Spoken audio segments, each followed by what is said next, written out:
Y hoy andamos acá dando el rol, aún disfrutando de la magia de la Navidad que está por culminar en todo el planeta.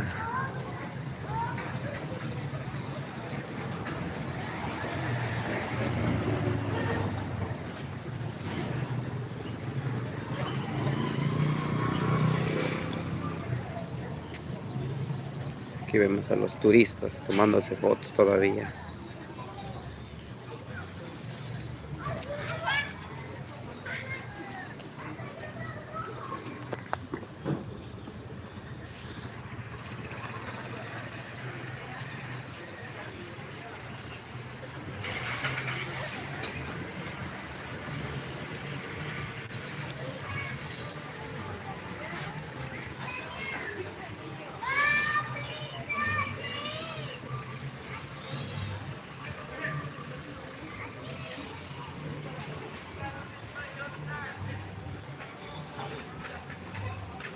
Pueblo cocholero, Coscatlán.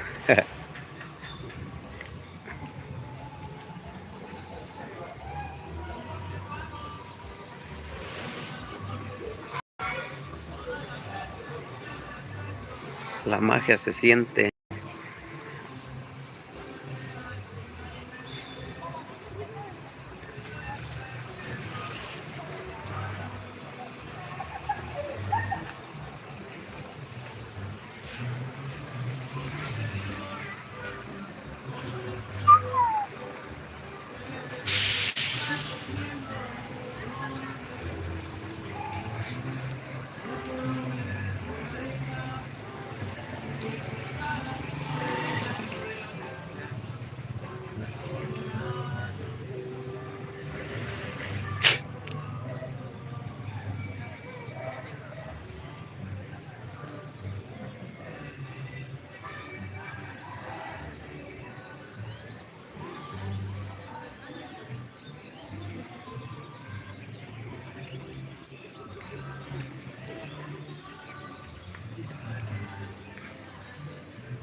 Un regalo que ya se maltrató, pero está todavía.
Yo los he tirado porque ellos son estos.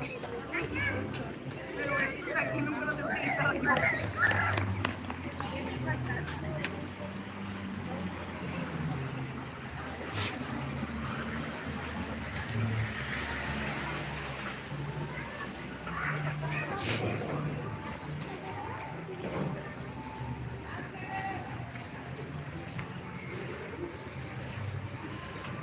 Pues aún están a tiempo de venir a disfrutar de este adorno navideño aquí en el pueblo de Coscatlán, San Luis Potosí. Miren.